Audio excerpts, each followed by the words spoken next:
Astaghfirullah. Dan tanda-tanda kiamat itu ada yang sifatnya sughra, kecil, dan ada tanda-tanda yang sifatnya kubra, besar. Artinya dengan panjangnya waktu kemudian bermunculan tanda-tanda itu, harusnya ada kesempatan kita untuk bertobat. Karena bagaimanapun seseorang mati itu bukan menunggu kiamat besar, tidak. Bahkan sebelum terjadi kiamat saja orang itu bisa mati. Makanya Nabi SAW bersabda, "Idza mata ahadukum qamat kiamatuh." Kalau salah seorang di antara kalian meninggal dunia, maka telah tegak kiamat kepadanya. Maksudnya kiamat kecil.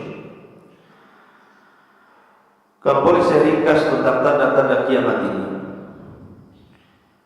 maka ada tanda-tanda kiamat kecil yang terjadi di masa Nabi SAW dan sudah berlalu.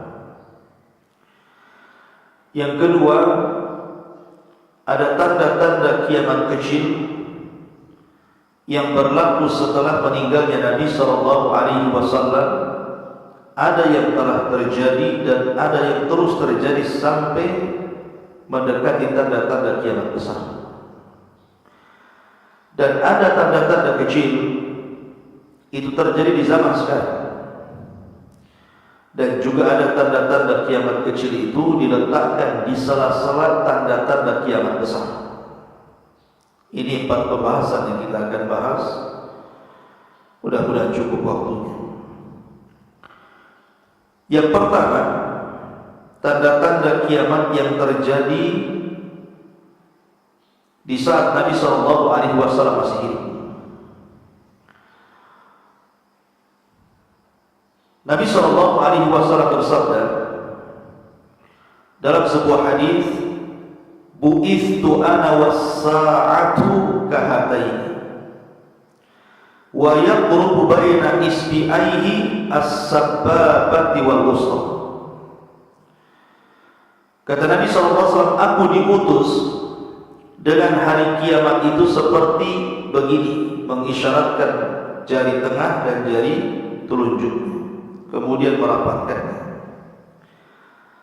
Artinya bahwa diutusnya Nabi SAW dengan tegaknya kiamat besar itu tidak jauh.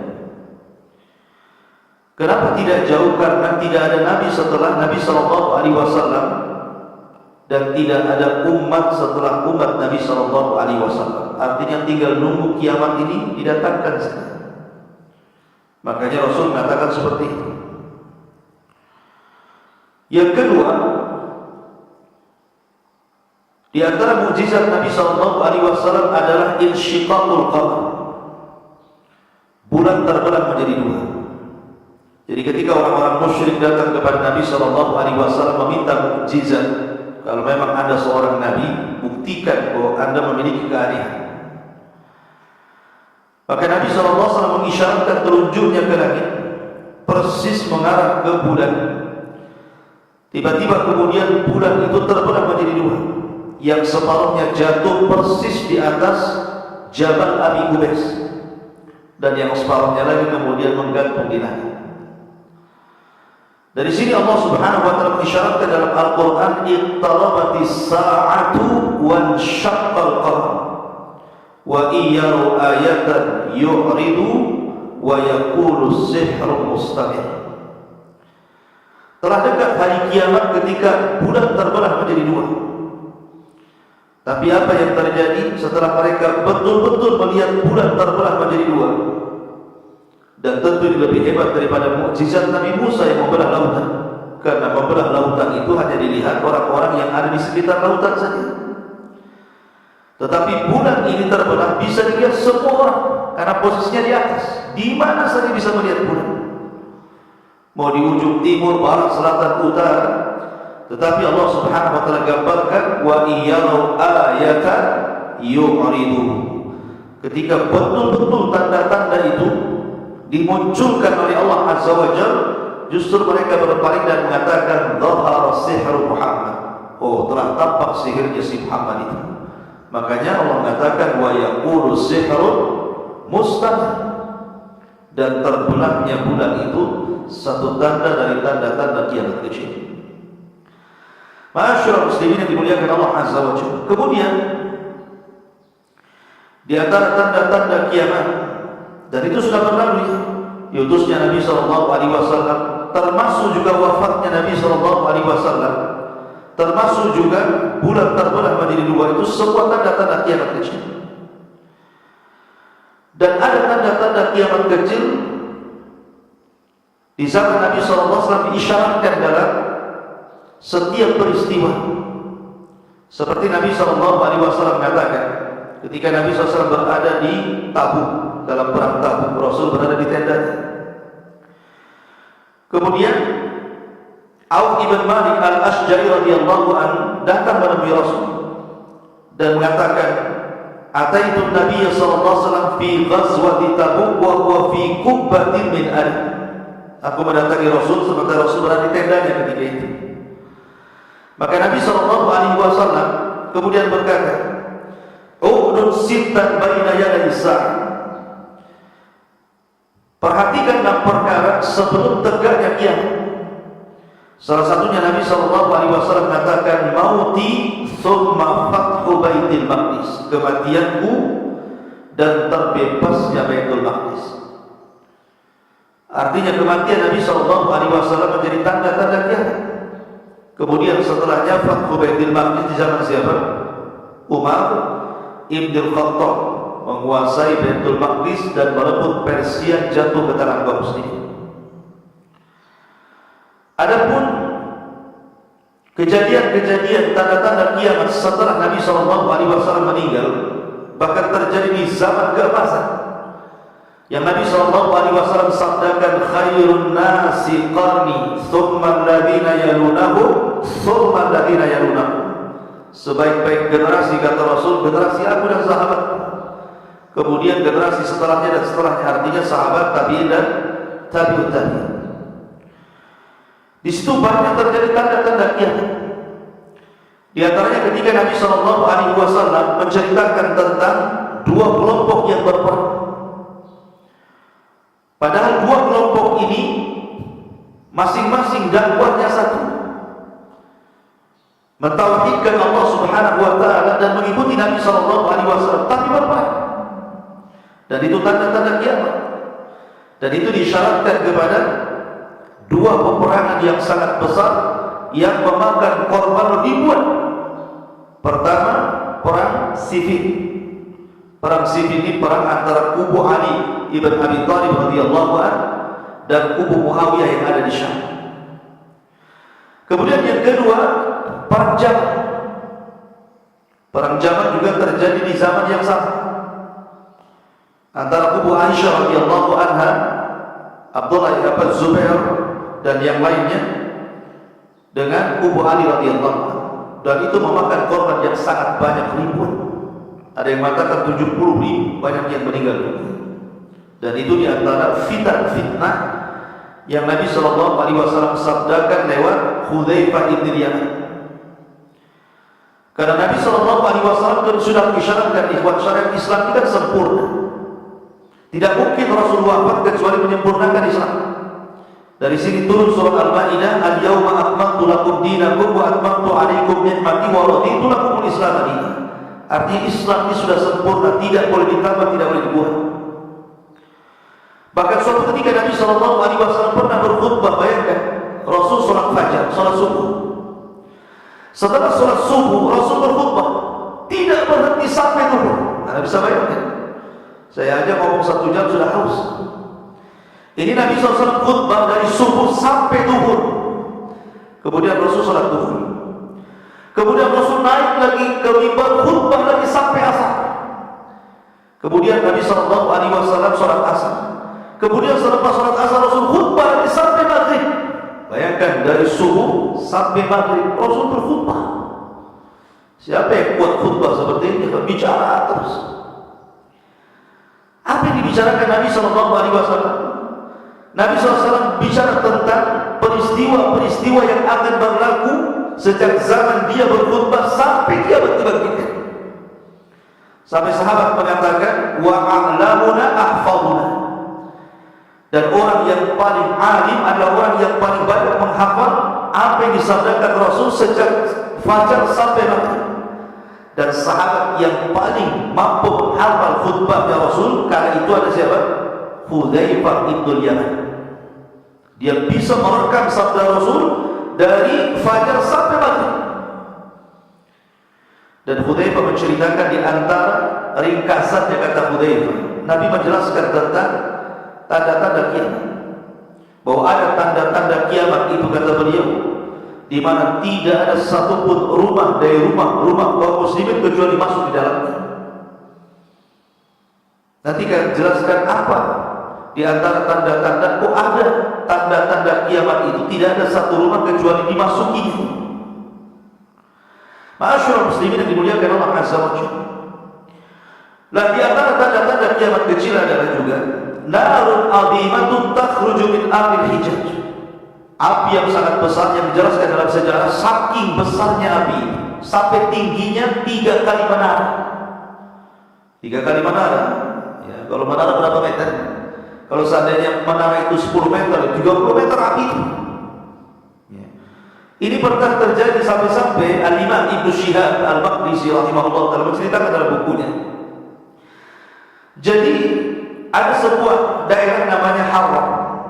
Harra ini mendekati kabilah Bani Quraidah. Bani Quraidah ini tempatnya kabilah orang Yahudi dulu di zaman Nabi. Tiba-tiba di daerah Harra ini terjadi gempa hebat. Selama 3 hari gempa saja. Setelah gempa tiba-tiba muncul api. Awalnya muncul vulkan in semacam lahar, tiba-tiba muncul api. Bayangkan, api ini setinggi 3 kali menara. Makanya disebut Ardul Hijaz, narun takhruju min Ardil Hijaz, api yang keluar dari negeri Hijaz. Lah api ini rupanya bukan tinggal di satu tempat, tetapi merayap sampai membakar Bani Quraidah dan mendekati Madinah. Sampai-sampai orang-orang di Madinah itu ketakutan. Sudah tidak jelas lagi mana siang mana malam, karena terang, bukan karena bulan ataupun matahari, tetapi karena besarnya api. Api itu melahap semuanya, sampai batu-batu itu dibakarnya. Sampai-sampai orang-orang yang ada di Damaskus, karena api ini terus menjalar ke jalan-jalan tempat hajinya dari Irak, Syam menuju Madinah, menuju Mekah itu ya. Jalan menuju dari Syam ke Mekah itu apinya terus menjalar sampai mendekati Syam. Bayangkan, api itu terus berjalan sampai orang-orang Damaskus menceritakan ketika kejadian itu mereka sudah ketakutan. Dan ketika terjadi api yang terus merayap itu bertepatan dengan gerhana. Makanya ya buat filin, hati-hati. Kita lihat setiap terjadi gerhana itu mesti banyak musibah setelahnya. Dan kita bisa saksikan di negeri kita, setiap ada gerhana mesti setelahnya banyak musibah tuh. Entah banjir, entah puting beliung, entah longsor, apa macam-macam ini. Jadi saking ketakutannya orang-orang Damaskus itu karena melihat api semakin dekat ke daerah mereka. Akhirnya kaum muslimin dari mulai anak-anak sampai orang dewasa, laki-laki sampai perempuan, mereka hanya bisa berzikir kepada Allah, membaca Quran. Jangan sampai kemudian api itu melahap mereka, karena mereka sangka ini kiamat sudah dibangkitkan. Ketika kemudian mulailah manusia, mereka hanya membaca Al-Quran, berdoa kepada Allah tadarruk, tiba-tiba kemudian api itu terhenti, tidak menjalar lagi, sampai akhirnya selama 1 bulan mulailah api itu melemah, akhirnya kemudian hilang. Dan ini sudah terjadi. Makanya para ulama menyebutnya di antara tanda-tanda kiamat adalah narun takhruju min ardi al-Hijaz. Dan ini sudah berlalu. Ya. Tetapi nanti akan terulang nih.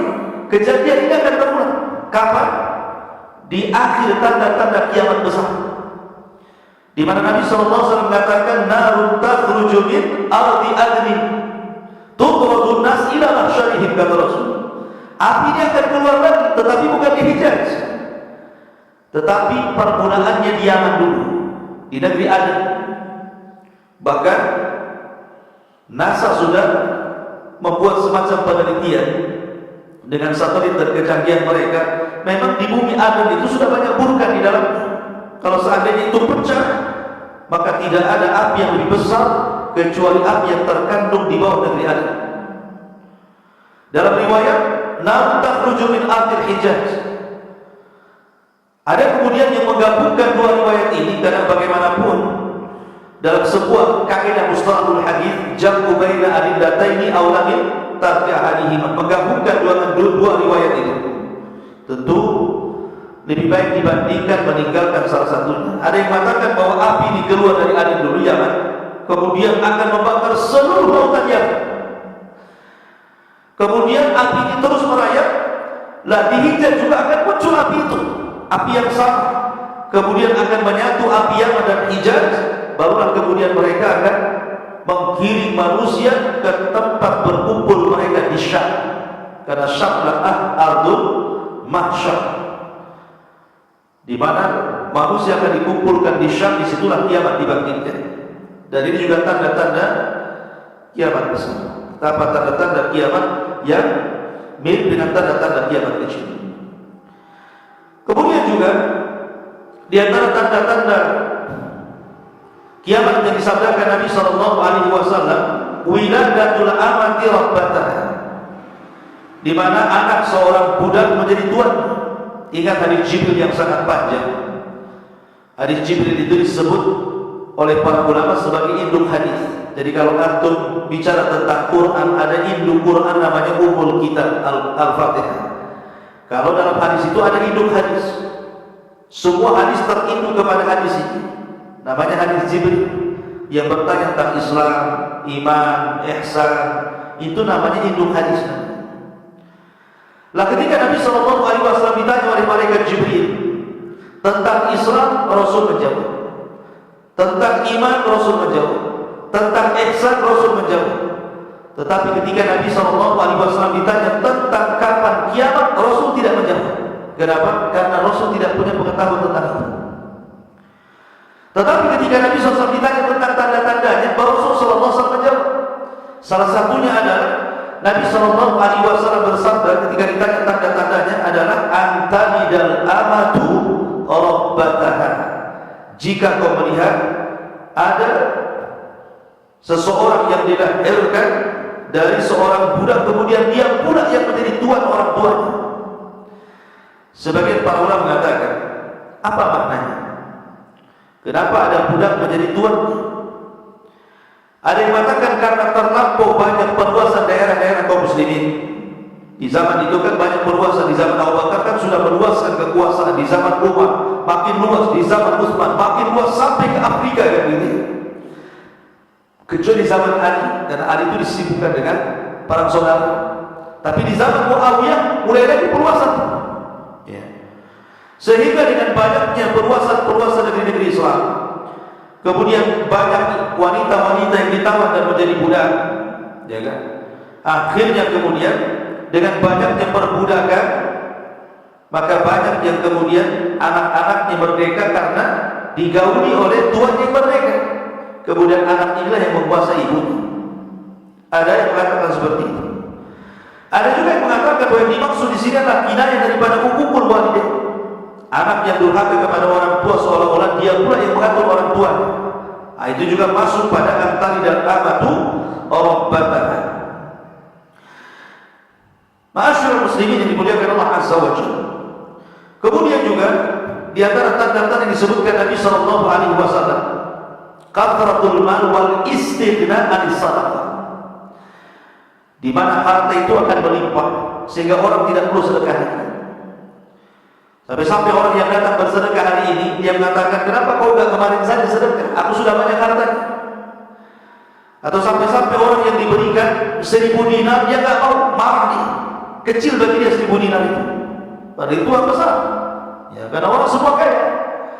Kata Nabi SAW, la taqumus sa'at hatta yakthura fikumul mal fayafidu hatta yuhimma rabbal mali man yaqbalu sadaqatahu wa hatta yaqridahu fayaqulu alladhina yaqriduhu alayhi la rabbani. Kata Nabi SAW, tidak mungkin tegak hari kiamat sampai harta melimpah di mana-mana. Sampai-sampai orang yang diberikan harta dia mengatakan la hajat, tidak butuh saya harta itu.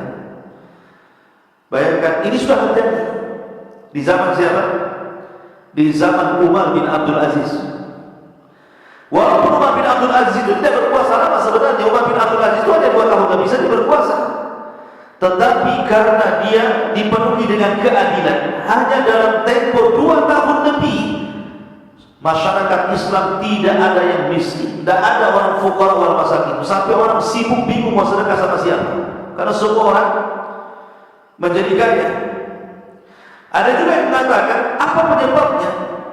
Ya penyebabnya karena di zaman itu kan kaum muslimin masih kuat sehingga bisa membebaskan negeri-negeri kafir, mengambil harta ghanimah mereka. Saking banyaknya harta rampasan perang itu sampai bingung orang itu mau membagi karena semua sudah kaya.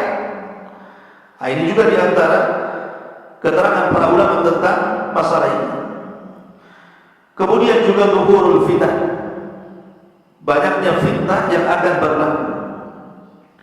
Nabi SAW bersabda, badiru bil a'mali fitanan kaqita'il lailil mudlim, yusbihu ar-rajulu mu'minan wa yumsi kafiran, aw yumsi mu'minan wa yusbihu kafiran, yabi'u dinahu bi aradin minad dunya.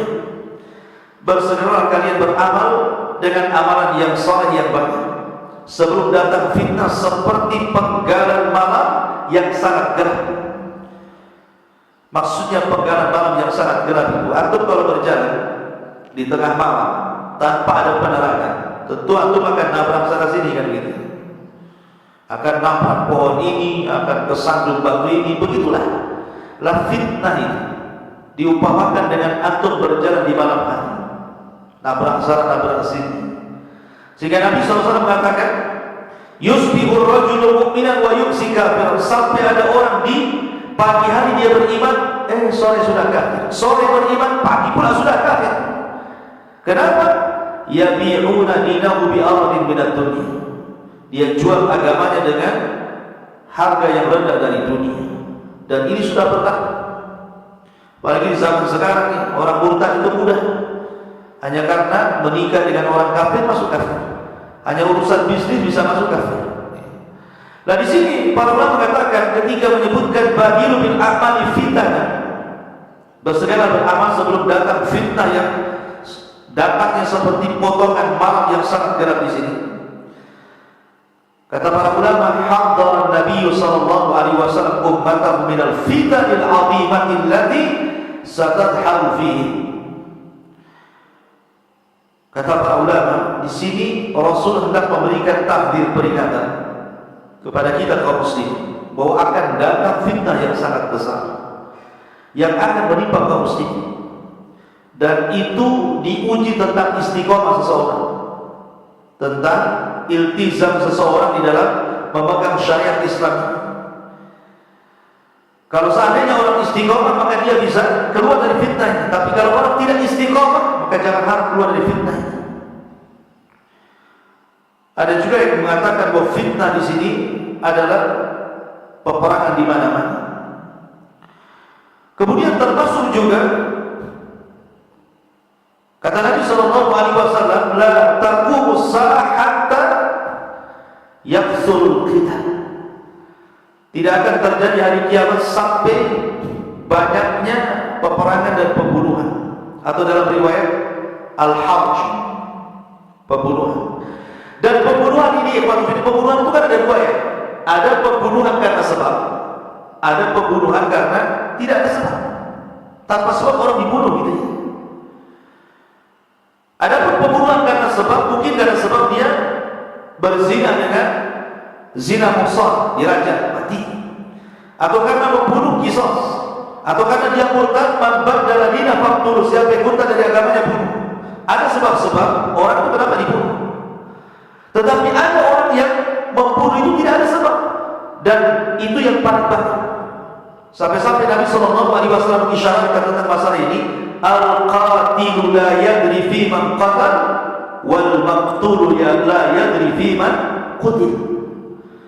Jadi orang yang membunuh bingung kenapa alasannya dia bisa membunuh. Orang yang dibunuh Karena pembunuhan di zaman sekarang itu sudah gak ada alasan lagi. Gara-gara uang parkir orang bisa dibunuh, gara-gara orang keserempet di jalan orang bisa dibunuh, gara-gara urusan orang tua gak ngasih motor orang tua bisa dibunuh, gara-gara sakit hati. Sampai saya dengar lihat berita di YouTube itu ada orang tua negor sama anaknya gak terima, malamnya dibunuh orang tuanya. Gara-gara anak orang tua yang mengatakan kok anaknya gak guna, hanya ngomong begitu. Sakit hati anaknya, malamnya ditusuk orang tua. Alhamdulillah.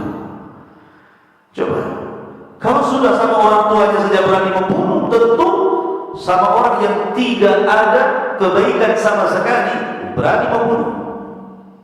Urusan lahan bisa membunuh, urusan kehormatan bisa membunuh. Jadi sekarang ini tidak ada alasan gitu ya, tidak ada sebab kenapa orang itu bisa membunuh. Makanya Rasul mengatakan orang yang membunuh bingung alasannya kenapa dia sebab bisa membunuh, orang yang dibunuh lebih bingung lagi kenapa bisa saya dibunuh, kan gitu ya. Tetapi keadilan Allah Azza wa Jalla tetap ada kisah pada hari kiamat. Makanya dalam hadis Abdullah bin Abbas radhiyallahu anhu, orang yang pernah dibunuh itu kalau tanpa alasan di dunia dibunuh, maka pada hari kiamat dia akan memegang kepalanya. Walaupun di dunia tidak dipegang kepalanya, mungkin dibunuh ditusuk, tapi nanti pada hari kiamat orang-orang yang dibunuh secara zalim itu, maka kepalanya akan dipegang dengan tangan kanannya tanpa kepala, kemudian menghadap Allah. Kemudian tangan kirinya menyeret orang yang pernah membunuh di dunia dan mengatakan, ya Rabb sal hada liman qatalana. Ya Rabb, tanya orang ini kenapa dia bisa membunuh diriku. Maka Allah akan bertanya kepada orang yang membunuh itu. Kalau jelas alasannya, seperti mamanya saya membunuh karena saya berperang di jihad jalan Allah, maka dia tidak akan dimasukkan neraka. Tapi kalau dia membunuh karena kezaliman, maka dia masuk neraka. Ma'asyiral muslimin yang dimuliakan Allah Subhanahu wa taala. Kemudian juga di antara tanda-tanda kiamat adalah Nabi SAW katakan, fa idza duyiatil amanah fantadiris sa'a. Qala kaifa idha'atuha? Qala idza wusida al-amru ila ghairi ahlihi fantadiris sa'a. Apabila amanah sudah dilalaikan, tunggulah kiamat. Ditanya Rasulullah, bagaimana orang itu melalaikan amanah wahai Rasul? Maka Rasul mengatakan, apabila amanah diserahkan kepada yang bukan pakarnya, maka tunggulah kehancuran alam ini. Dan ini sudah terjadi. Lihat para pemimpin-pemimpin, kalau yang bukan pakarnya kemudian diangkat menjadi pemimpin, dia bukan bidangnya tapi diangkat di situ, maka akan rusak. Betapa banyak para pemimpin-pemimpin, para pejabat-pejabat yang mereka tidak kenal Quran, tidak kenal Sunnah, tidak kenal aturan-aturan memimpin dalam syariat Islam. Akhirnya apa? Memimpin dengan suka-suka dia, mendolimi rakyatnya. Jangankan di perkara besar memimpin rakyat, ikhwatul fiddin. Kepala rumah tangga saja, kalau dia bukan tidak memiliki pengetahuan, bisa rusak. Ya. Nah dari sini ma'asyiral muslimin yang dimuliakan Allah Subhanahu wa taala, bahwa ini sudah terjadi. Kemudian juga kata Nabi sallallahu alaihi wasallam, la ya'tiyanna 'alan nasi zamanun la yubali al-mar'u bima akhadha al-mal amin halalin am min haramin. Akan datang kepada manusia zamannya di mana seseorang tidak akan peduli lagi bagaimana caranya dia mengambil harta, mau harta halal, mau harta haram, main embat saja. Dengan alasan, Ustaz, yang haram saja susah, apalagi yang halal. Nah kali kalau ngomong, yang halal lebih banyak dibandingkan yang haram. Karena ketidaksabaran menjemput rizki Allah, harusnya dia mendapatkan yang halal, akhirnya mendapatkan yang haram.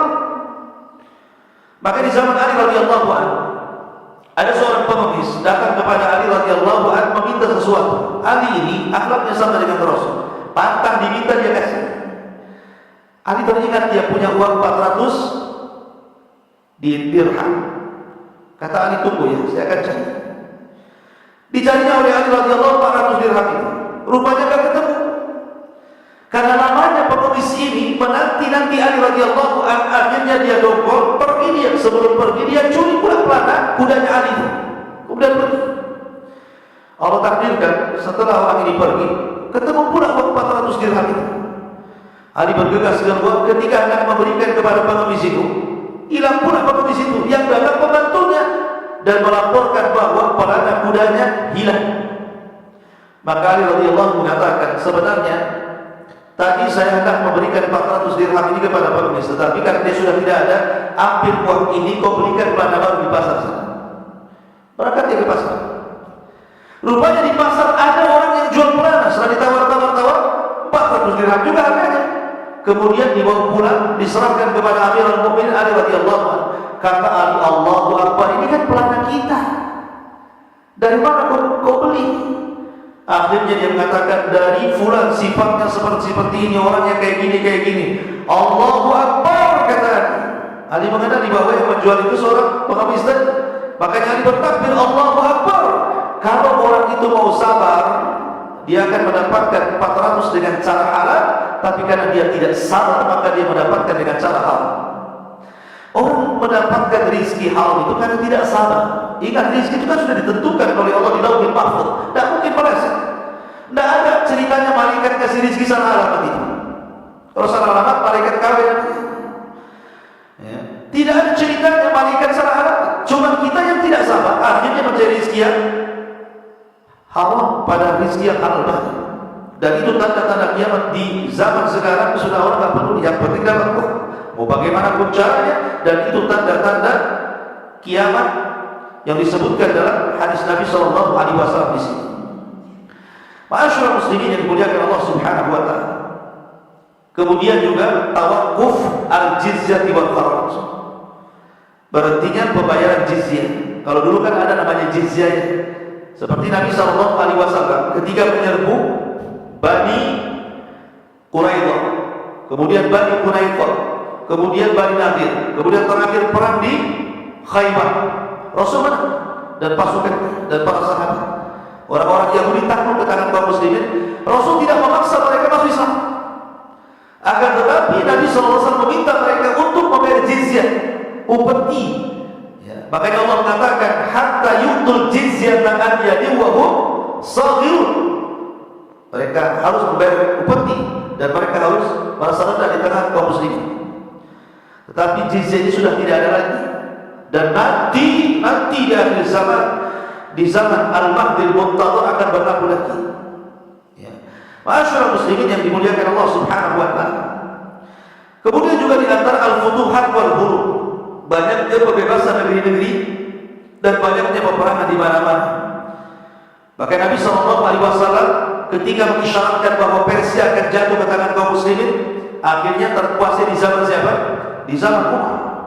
Kemudian Romawi, ketika Nabi SAW akan dikuasai kaum muslimin, terjadi juga Romawi, ya, negeri Eropa tadi.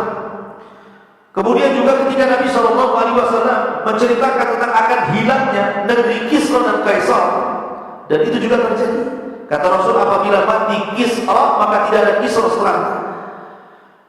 Ketika Nabi SAW mengirim surat kerajaan Kisra, kan, kemudian dirobek-robek suratnya Rasul, maka Rasul mengatakan, Mazzakallahu mulkan, semoga Allah hancurkan kerajaan. Idza mata Kisra, fala Kisra abadan. Kalau hancur Kisra, tidak ada Kisra lagi. Dan betul, tidak ada Kisra lagi, Kaisar sudah tidak ada lagi. Dan semua dikuasai kaum muslimin, dan itu pernah terjadi di abad kejayaan kaum muslimin menguasai Persia dan Romawi. Padahal di zaman Rasul itu dua negara di daerah, ya, yang paling kuat satu dunia, tapi dikuasai kaum muslimin. Dan itu sudah berlalu. Artinya bahwa tanda-tanda kiamat ini sudah berlalu. Termasuk juga Qitalul Turk, di mana kaum muslimin akan memerangi bangsa Turki, bukan Turki yang sekarang kita kenal Istanbul, bukan.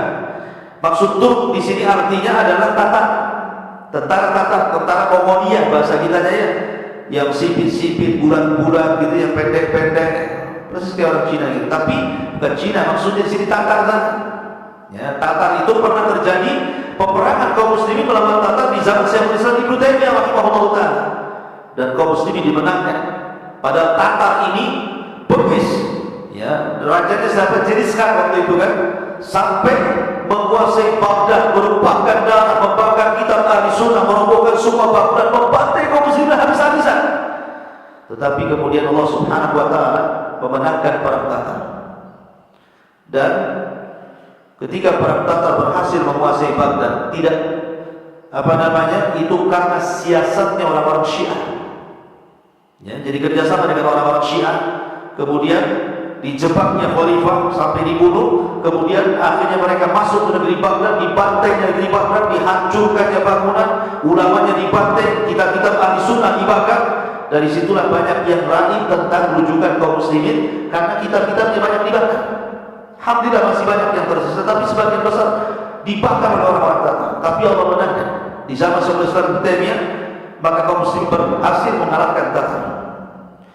Ma'asyiral muslimin yang dimuliakan Allah Subhanahu wa taala. Kemudian juga al-khasf wal qadaf wal masfu. Terjadi khasf itu kalau ke langit berarti gerhana, kalau ke bawah berarti gempa. Kemudian juga al-qadaf wal mas, orang itu dirubah wajahnya atau akhlaknya. Seperti Bani Israil pernah dirubah menjadi keras selama 3 hari kemudian mati. Maka umat ini pun akan berlaku, ada orang-orang yang dirubah wajahnya. Bahkan saya pernah terbaca dari salah satu kitab yang dikarang Imam Ibnu Hazm rahimahullah taala. Ketika Nabi SAW mengatakan tentang masalah kaifiyah salat, siapa yang mengangkat kepalanya ke langit, maka akan dirubah kepalanya dengan kepala keledai. Ya kan, kata Nabi SAW, siapa yang ketika sholat tidak memandang tempat sujud, malah kemudian tengok sampai ke langit gitu ya, ketika sholat Allahu Akbar gini, begini ya, maka kepalanya dirubah dengan kepala keledai.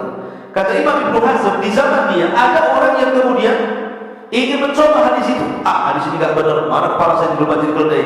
Betul dia sholat. Akhirnya dia mendengarkan diri ketika imam dia hadis itu bicara tentang masalah mendahului imamnya. Barang siapa yang mendahului imam sebelum bangkit dari ruku dia sudah ruku, imam sebelum bangkit dari sujud dia sudah sujud, maka dia akan dirubah kepala keledai. Orang ini mau mencoba, betul tak hadis ini katanya. Akhirnya betul-betul ketika imam masih ruku dia sudah bangkit, ketika imam masih sujud dia bangkit. Habis sholat kepalanya jadi keledai. Itu di zaman Imam Ibnu Hazm. Ya. Jadi bukan mustahil terjadi mashun itu, di mana Allah Subhanahu wa taala merubah fisik seseorang jadi binatang. Ya. Ataupun mungkin kelakuannya seperti binatang, seperti Allah mengatakan ulaika kal an'am bal hum adall. Terkadang mereka pasti seperti binatang ternak atau mungkin lebih sesat dibandingkan binatang ternak. Ma'asyiral muslimin yang dimuliakan Allah Subhanahu wa taala. Kemudian juga di antaranya ikhtilalul maqais. Ikhtilalul maqais itu artinya berubah dari kondisi yang baik kepada yang buruk, sehingga orang menyangka yang baik dianggap buruk, yang buruk dianggap baik. Itu namanya ikhtilalul maqais. Dan Nabi SAW yang mengatakan seperti itu, sayati alaikum zaman, akan datang zaman kepada kalian yusaddiqu fiha al-kadhib wa yukadzabu fiha as-shadiq, di mana orang jujur dianggap berdusta dan berdusta dianggap jujur. Dan akan datang kepada kalian al-ruwaibidatu. Apa itu ruwaibidatu ya Rasulullah? Kata Rasulullah katakan ar-rajulun tafih yatakallam fi amril am. Orang jahil tapi bicara kemaslahatan umat. Lihat hari ini kan, kalau sudah cerita politik, sampai orang jual bawang aja dia cerita politik. Apalagi ada mau pemilu kan, ini bagus nih, semua cerita, tukang beca, tukang ojek, sampai ke pasar, sampai pembantu rumah tangga, sampai ke pejabat, sampai ke pemimpin. Kayak pakarnya aja dia. Ya. Sekolah pun tidak, tapi kalau cerita politik, luar biasa dia. Kayak dia aja pakarnya. Ya, sekali dibantah atau apa-apa. Jadi ada orang-orang yang tidak tahu pengetahuan tentang sesuatu, tapi bicara seorang dia pakarnya. Ini kan bahaya. Padahal dia provokator. Ma'asyiral muslimin yang dimuliakan Allah Azza wa Jalla, dan itu akan datang seperti itu. Umat-umat yang bukan bid'ah tapi bicara tentang bid'ah. Ini bahaya.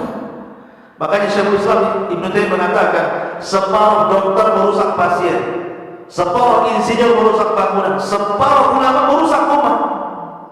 Itu istilah-istilah. Kalau dokter dia nggak sekolah kedokteran, dia nembak ijazahnya, malpraktek dia jadinya. Disuntik bukannya sembuh, mati dia. Separuh insinyur buat bangunan, roboh bangunannya. Karena kurang ilmunya. Separuh Dan itu akan berlaku yang seperti ini. Masyaallah muslimin yang dimuliakan Allah Azza wa Jalla, termasuk kata para ulama di antara tanda-tanda kiamat adalah tasrimul khas wa fashmut tijarah wa qat'ul arham. Orang mengucapkan salam kepada orang yang khusus saja. Taslimul khas. Kalau sesama antum pernah di pesantren ketemu assalamualaikum. Kalau nampak orang lain bukan satu pesantren dengan antum, dicuekin saja. Hai. Ini kan bahaya. Salam itu diberikan kepada orang yang kita kenal dan yang tidak kita kenal selama zahirnya dia muslim. Nampak ini pakai peci, ada mungkin orang Kristen. Assalamualaikum Pak. Begitu maksudnya. Nampak ini pakai baju koko, walaupun sipit-sipit, mungkin muslim dia. Assalamualaikum. Begitu maksudnya. Ini kalau nggak sesama teman aja nggak mau salam. Nah ini sudah tanda-tanda kiamat. Ataupun fusut tijarah, mudahnya jual beli. Kalau dulu orang ke pasar itu pakai angkot dulu, nunggu angkot dulu, belum angkotnya ramai, tunggu angkot yang lainnya. Kadang pakai dompet, berjam-jam di pasar. Sekarang tidak perlu. Sekarang antum pegang ini saja, alat yang dia dapat. Antum butuh apa? Tinggal masuk ke dalamnya, tunggu sebentar lagi, COD, tinggal bayar di tempat. Ya kalau barangnya pas yang itu, yang lain pula parah sama COD. Jadi ada sekarang ini mudah. Kenapa? Karena dalam riwayat yataqarabuz zaman. Yataqarabuz zaman itu karena zaman itu akan didekatkan oleh Allah. Bukan hanya zaman, seolah-olah tempat pun jadi dekat. Yataqarabuz zaman. Contohnya yataqarabuz zaman ya. Berdekatan waktu sekarang. Karena sekarang orang simpel semua orang sekarang. Makanya para ulama seperti Imam Nawawi rahimahullah taala, Imam Nawawi itu usianya kan tidak panjang, 40 tahun lebih kurang dari saja ketika dia meninggal. Tapi dia karyanya kalau orang mau karya seperti karya Imam Nawawi rahimahullah taala, mungkin butuh 100 tahun untuk menulis kitab. Tetapi pada zaman dulu itu waktunya lama, satu hari bukannya lama, kapan maghrib gitu. Puasanya lapar banget gitu ya, karena lama, mau zuhur saja lama, ke asar lama, apalagi ke maghrib gitu. Sehingga karena waktu yang lama itu memungkinkan orang nulis lama, sehingga bisa menghasilkan karya luar biasa. Tetapi makin kesini waktu itu makin dekat, tahu-tahu zuhur, tahu-tahu asar, tahu-tahu maghrib, tahu-tahu asar sudah berubah, tahu-tahu dari cucu aja besok mati dia. Ada orang seperti itu, ya, karena berdekatan zaman masalahnya. Makin kesini itu makin cepat waktunya. Makin sangat cepat sekali, ke zuhur, ke asar, ke maghrib, tahu-tahu maghrib, tahu-tahu buka saja kita. Baru tidur sebentar, dah asar. Baru tidur sebentar, sudah subuh. Ya. Makanya kenapa kemudian dengan berdekatannya waktu juga berdekatan pasar. Berdekatan pasar, atau mau apa saja mudah, hampir setiap rumah dan pasar. Nggak bisa langsung, bisa online. Itu tanda-tanda kiamat juga disebutkan oleh Nabi SAW, termasuk qat'ul arham. Ketika banyak orang yang putuskan silaturahim, gara-gara handphone putus silaturahim.